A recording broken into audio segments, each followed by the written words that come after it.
حضرات، آئیے میں آپ کو بتاؤں کہ سیدنا ابوبکر صدیق رضی اللہ تعالیٰ نے کیا ارشاد فرمایا کہ جو لوگ اس دنیا میں موج مستی کے ساتھ جینے کی کوشش کرتے ہیں اور وہی سب سے دنیا ہی سب کچھ ہمارے لیے ہے، مگر آئیے میں آپ کو بتاؤں کہ ہمارے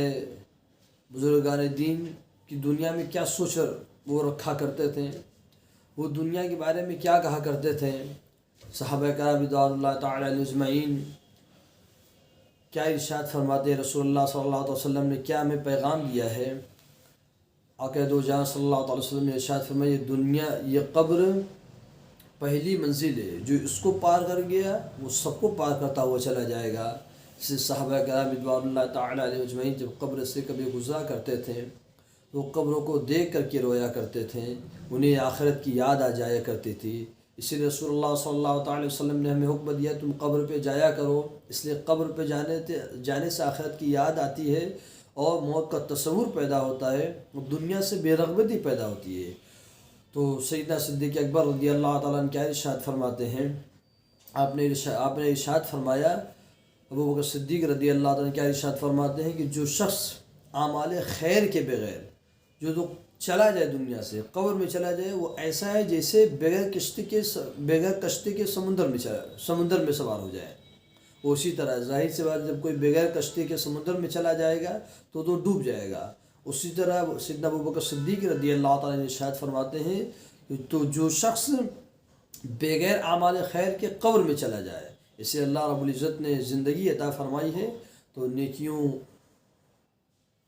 کا سامان فراہم کیا جائے، نیکیوں کی طرف جو تو اپنے دل کو لگایا جائے۔ اس لیے کہ کچھ لوگ اس زمانے وہ ایسے بھی ہوں گے جو کہتے ہیں کہ فلاں وہ ایسے جیتا ہے، اس کے پاس اتنی دولت ہیں، وہ پھر بھی امیر ہوتا جا رہا ہے،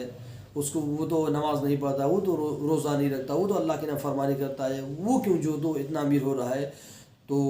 اللہ رب العزت نے قرآن کریم میں ارشاد فرمایا، فَلَمَّا نَسُوا مَا ذُكِّرُوا بِهِ فَتَحْنَا عَلَيْهِمْ أَبْوَابَ كُلِّ شَيْءٍ، جب اس نے ساری نصیحتوں کو بھلا دیا، اس نے ہماری نصیحتوں کو بھلا دیا تو ہم نے ہر چیز کے دروازے اس کے اوپر کھول دیے،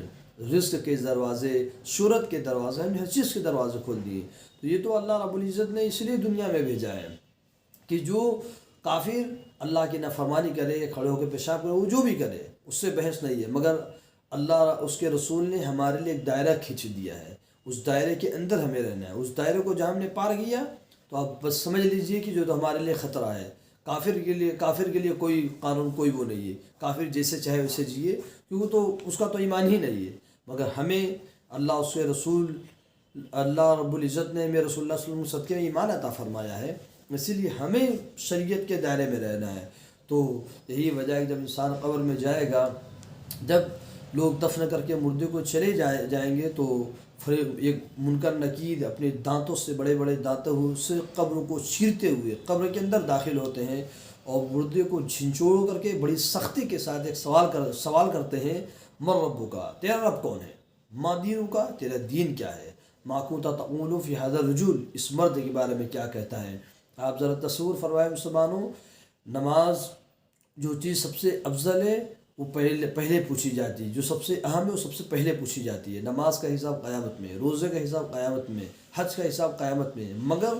قبر میں کیا سوال ہوگا کہ من ربک، تیرا رب کون ہے، تیرا دین کیا ہے؟ ما کنت تقول فی ھذا الرجل، اس مرد کے بارے میں کیا کہتا تھا؟ وہ بندہ اگر مسلمان ہوگا تو پہلے سوال کا جواب یہ دے گا، ربی اللہ، میرا رب اللہ ہے۔ دوسرے سوال کا جواب یہ دے گا، ما دینک، میرا دین یعنی اسلام، میرا دین اسلام ہے۔ تیسرے سوال کا جواب یہ دے گا، ہوا رسول اللہ صلی اللہ تعالی وسلم، یہ رسول اللہ صلی اللہ تعالی وسلم میں جن پہ میں سلام پڑھا کرتا تھا، جن پہ میں درود پڑھا کرتا تھا، ہم نے آقا کو دیکھا نہیں تھا مگر پھر بھی میں سلام پڑھا کرتا تھا، میں نے نبی کو دیکھا نہیں تھا مگر پھر بھی نبی کی محبت میں سلام پڑھا کرتا تھا۔ اور اگر وہ منافق ہوگا، بدعقیدہ ہوگا، وہ بظاہر کلمہ پڑھتا ہوگا، وہ کیا کہے گا، کنت اسمع الناس یقولون شیئا فاقول ہا لا ادری، مجھے افسوس، میں کچھ نہیں جانتا، کنت اسمع الناس یقولون شیئا فاقول، کہ میں لوگوں کو کچھ کہتے ہوئے سنتا تھا، وہی میں بھی دہرا دیتا تھا۔ یعنی جو بدعقیدہ جو نبی کے شان میں جو بات بول رہے ہیں وہ بھی کہے وہ یہی کہے گا میں لوگوں سے کہتے سنتا تھا وہی بات کو میں دہراتا تھا. تو ایک غیب سے ندا آئے گی، یہ جھوٹ بول رہا ہے، اسے آگ کا کپڑا پہنا دو، اسے جہنم کا جو تو بستر بچھا دو، اسے جو تو جہنم کی کھڑکی اس کے لیے کھول دو، اسے جو جہنم میں لے جاؤ. تو اس لیے مسلمانوں، قبر بہت سخت جگہ ہے جس کے بارے میں اللہ کے مقبول بندے جسے سوچ کر کے رویا کرتے تھے، جسے سوچ کر کے اسے دیکھ کر کے رویا کرتے تھے. تو جب وہ اللہ کے مقبول بندے اتنا ان کے پاس نیکیاں ہونے کے باوجود وہ اس قدر رویا کرتے تھے، ہمیں اور آپ کو قبر کے خوف سے کس قدر ہونا چاہیے اور اپنے اعمال کا جائزہ لینا چاہیے، اپنے جو دو اعمال کا جو حساب کرنا چاہیے، مجھ سے آج کیا گناہ سرزد ہو گئے ہیں. اس لیے کہ قبر میں کوئی مونس و غمخوار نہ ہوگا، کوئی کسی کا مددگار نہ ہوگا. اس لیے مسلمانوں، ہمیں اللہ اس کے رسول صلی اللہ تعالی وسلم نے ہمیں جینے کا جو طریقہ ہے وہ ہمیں بتا دیا ہے. اس لیے ہمیں کوشش یہ کرنی چاہیے کہ